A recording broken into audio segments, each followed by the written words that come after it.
Good evening and welcome to Joy News Prime with me, Sweetie Abochi. In the next 30 minutes coming up, West African Examination Council likely to proceed with the conduct of the 2024 Education Certificate Examination in spite of heavy government indebtedness to the tune of over 20 million Ghana cedis. We'll hear from the WAEC, which says it has received a financial warrant as temporary measure to guarantee the conduct of the examinations.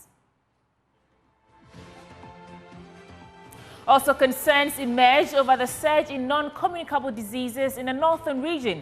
There's more from the Northern Regional Minister, who is pointing to diabetes, hypertension, and some of the most prominent cases up north. And National Investigation Bureau comes under criticism from some members of parliament for spending taxpayers' money to conduct a survey on the preferred running mates, the Vice President, Dr. Bawumia, who is contesting this year's presidential elections. Preferred that no such survey, obviously unwarranted, was conducted by the State Intelligence Bureau. Because then it creates the sense that Dr. Bawumia is being pressured into a certain decision. All this and many more coming up in the next 30 minutes. Stick and stay for details.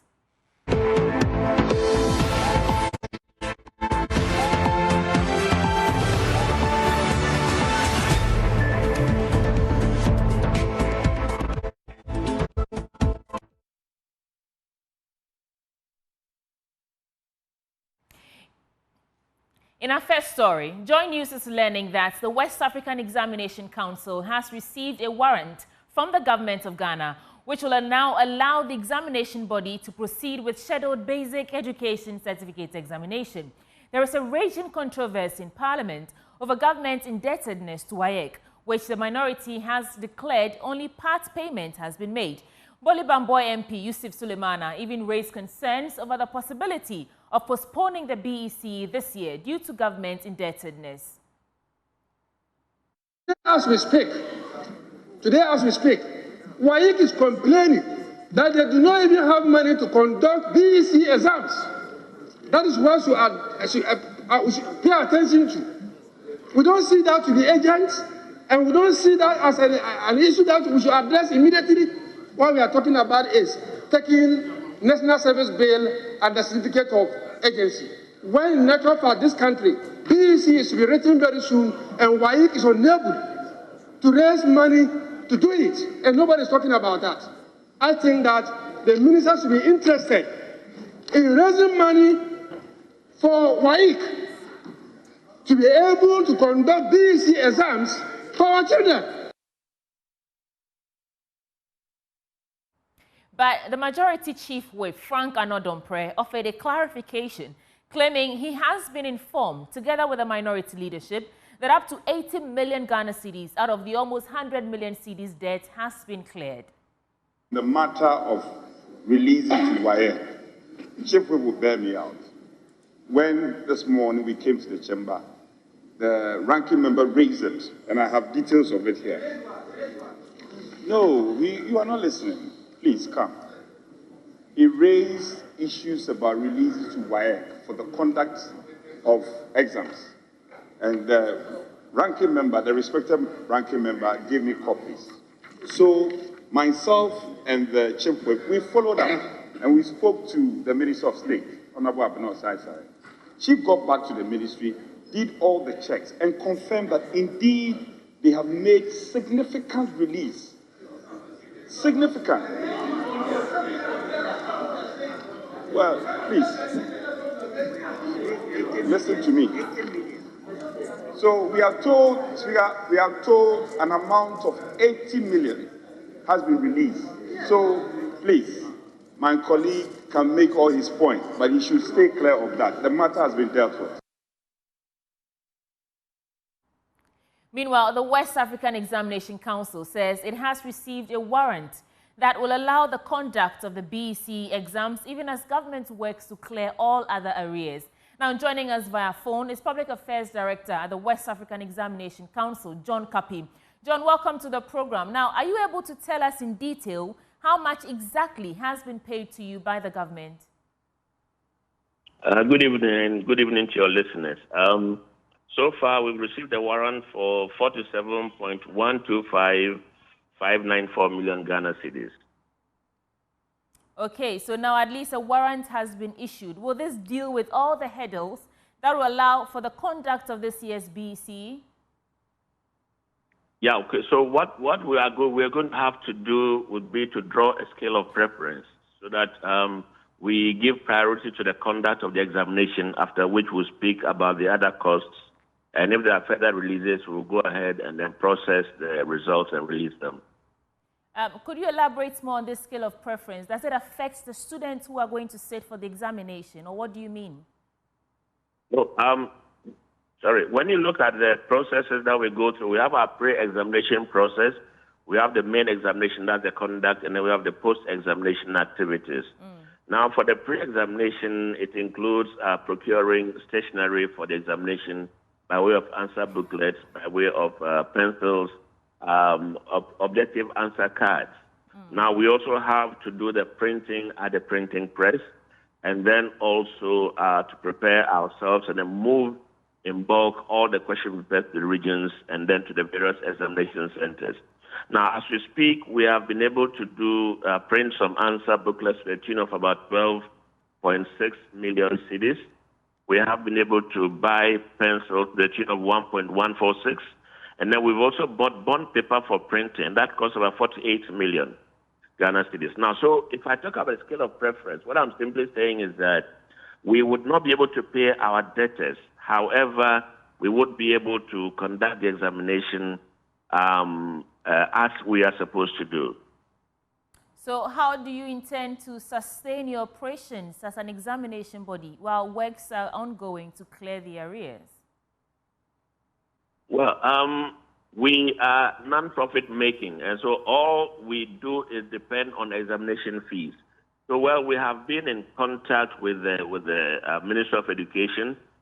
We've written a number of letters, and once this first tranche has been released to us, we are hopeful that going forward, further releases will be made to enable us to sustain our operations.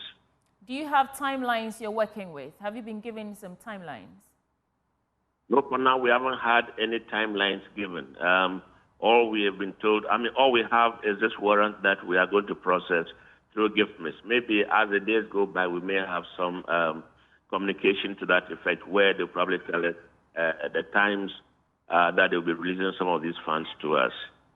Public Affairs Director of WAEC, John Kapi, thank you so much for spending some of your evening with us. In other stories, the National Investigation Bureau has come under intense criticism for spending taxpayers' money to conduct a survey on the preferred running mate to the Vice President, Dr. Mahmoud Bawumia, who is contesting this year's presidential elections.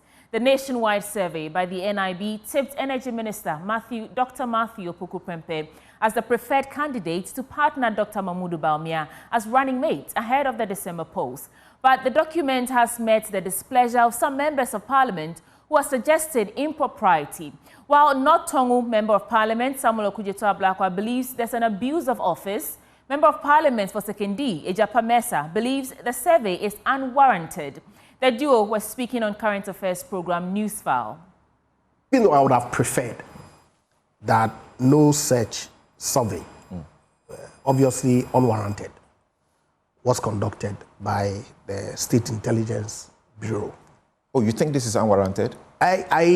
Because then it creates the sense that Dr. Bawumia is being pressured into a certain decision. Thankfully, his spokesperson has spoken and has indicated that he has made up his mind a long time ago, as to who he is going to go with. And so, even though I'm not in a position to confirm what's in his mind, if it coincides with what the survey has generated, then you would have people wanting to conclude that maybe it's because of the outcome of the survey that has led him to make the choice that he intends to make. It may not be fair on him. And so that's why I feel that putting this confidential, as is described, document out there in the public domain may not be fair to His Excellency the Vice President, Dr. Bawumia. I think we should leave him He's been at the role for 8 years. He's been in politics actively for 16 years.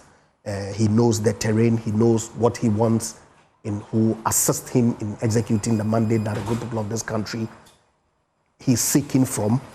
And so to make it look as if he's being pressured, or that what the party grassroots necessarily is saying is what he has to go with, I don't think is fair. So I think that it's only fair that we allow him to make his own choice, and whatever choice that he makes, my understanding is that very soon would not be based on any pressures from anybody necessarily. Let's come to section 14, functions of the National Security Intelligence Agencies, the internal agent. So the internal agency in this case is the National Intelligence Bureau, which is busying itself about with MPP polls.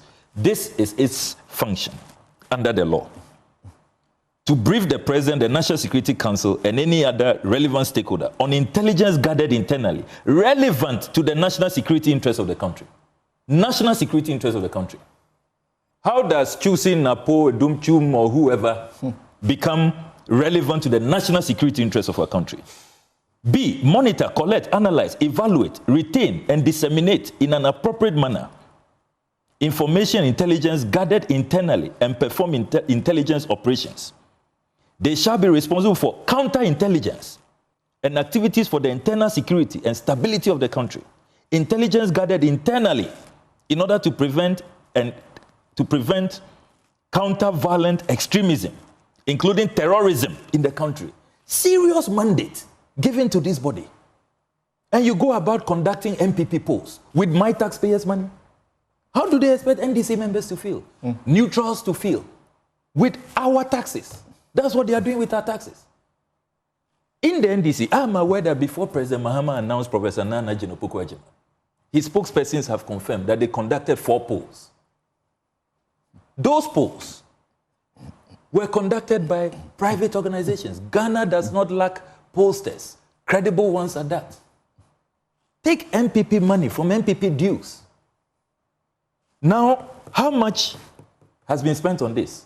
Look, in the coming days, I'm going to hold the National Security Minister to tell us which part of the law allows our internal security agency that should be protecting us from counterterrorism.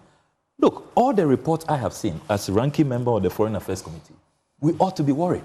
What is happening along the borders? Are you aware that all our neighbors have been hit with terrorism? All of them, not one. Togo was with us in the exclusive minority group of countries that have not been hit. They have been hit recently. So we have been asked to be on the red alert. We have been asked to even provide more resources to the security agencies. And this is what they are doing with the resources that we are providing for them. I've moderated a number of sessions over this terrorism and counterterrorism issues, and they give the indication that they are on the ground, they are doing their work. So this may just be something extra that it doesn't mean that they are doing this at the neglect of what they are supposed to do. No, but something. It doesn't even matter whether it's at the neglect. Should they be doing this? You are a respected lawyer. Show me any provision under the law which gives them this mandate. Why are they delving into partisan matters? Why? When you do this, are you not just getting everybody there to become an MPP functionary? Why are you looking for MPP delegates and interviewing them when you should be fighting counterterrorism, making sure that the stability, the territorial integrity of our country is protected? Is this your mandate?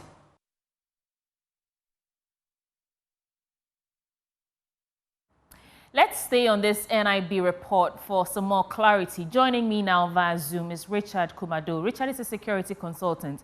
Richard, it's good to have you join us on the program. Now, you have worked with then Bureau of National Investigations, which is now the NIB. Is this survey on running mates a usual practice?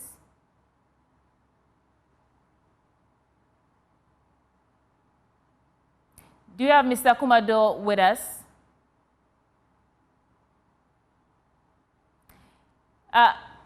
Richard Kumado, if you can hear me, please unmute. I was asking that you've worked with the then Bureau of National Investigations, which is now the NIB, the National Intelligence Bureau. Is this survey on running mates a usual practice?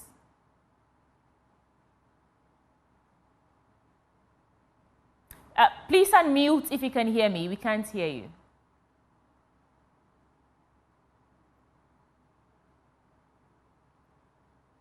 Kindly take off your earpiece and unmute. We can't hear you.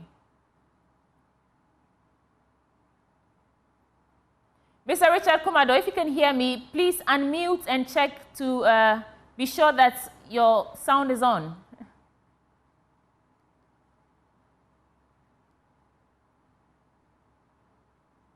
All right, we'll circle back to Mr. Richard Kumado on that NIB report. But in other stories, Vice Chairman of the Committee on Local Government and Rural Development, Suleiman Adamu Sanid, admits government's policy directions have not focused on improving the lives of Ghanaians, but rather on political gains. His comments follow a Ghana Statistical Service report, which shows that about 7.3 million people in Ghana are multidimensionally poor. At a meeting to deliberate on ways to lift the 7 million people out of poverty, Suleiman Adamu Sanid says government must prioritize the living conditions of people rather than political gains. The Ghana Statistical Service held an engagement with members of Parliament Subcommittee on Local Government and Rural Development to deliberate on recent figures which reveal that a large part of the country's population is in abject poverty. The report also revealed that 3.1 million people out of the 7.3 million are extremely poor. In an interview, Vice Chairman of the Committee on Local Government and Rural Development, Suleiman Adamu Sanid, said prioritizing policy interventions that will remedy the situation is critical. We are not really allowing the information and the data that we've gathered over the years to direct our policy directions. I think a lot of things that we've done have not been actually been based on the data that we are seeing. Some of the decisions that we've taken as a country, some of them have been just purely being on emotional basis. Some have been purely based on political expediency. Some of them have been based purely on other considerations. As we know, we always say familiar considerations, which have not helped us well. So I think we need to engage ourselves once more. And here I'm talking about political players. All the political players, the civil society groups, the traditional authorities, and all stakeholders must sit down.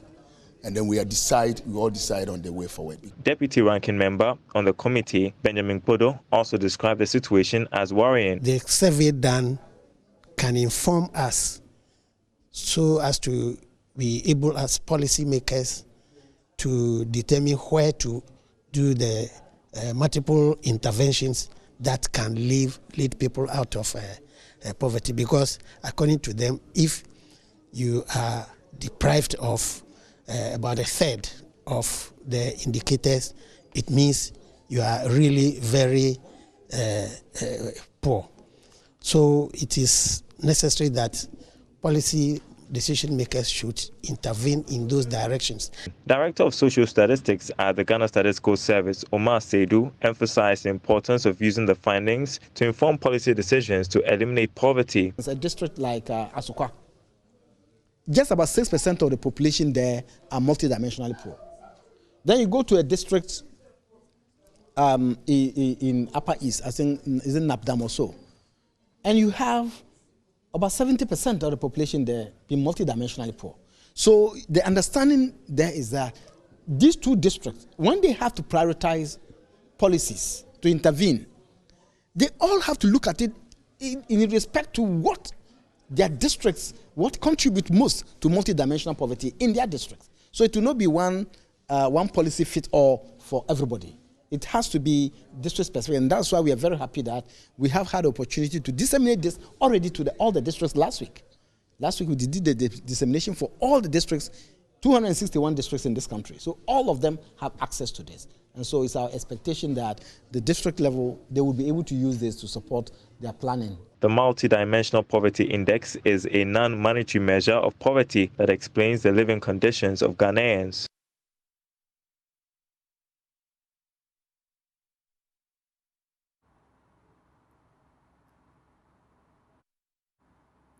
We have Mr. Richard Kumo back with us on the line. Mr. Richard Kumo, who is the security consultant. I was saying that as someone who worked with the Bureau of National Investigation, now the National Intelligence Bureau, is this survey on running mates a usual practice?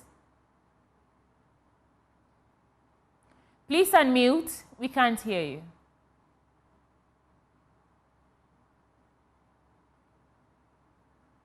Right, we'll work our way back and try to reconnect with Mr. Richard Kumo. We'll take a break now. When we return, there's more news for you right here on Joy News Prime.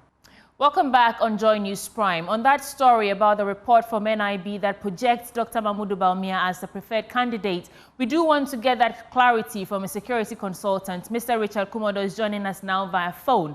Mr. Richard Kumo, I was saying before that break that you've worked with the then Bureau of National Investigations, which is now the NIB.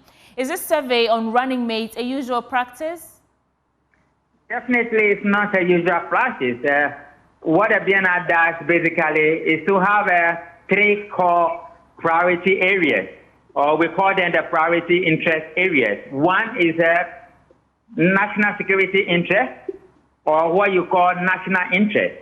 Then the second one is public safety guarantee interest, and the third one is national sovereignty protective interest. And that is why you will hear them say they work in the interest of the state, or their priority is for national security. This survey definitely is out of the reach of the BNI, and for some of them who have worked there for many years or privileged, we might say that whoever committed this particular survey did not take through it properly. Right. And the nature of the report, together with the recommendations they have made, they have created a little bit of integrity problems for the BNI or the NIB. Right. One of the dangers is also that it's going to create investigation and monitoring issues for the frontliners. And sister, you'll be surprised to know that the BNI is a secret service organization, and whatever they do remains in there.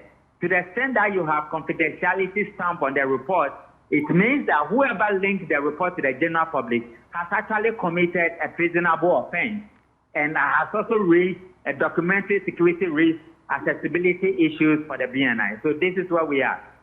All right. Thank you, Mr. Richard Kumo, who is a security consultant. And on that note, we're wrapping up for the Joy News Prime this evening. My name is Sweetie Abochi. For more stories, log on to myjoyonline.com. Thank you for watching.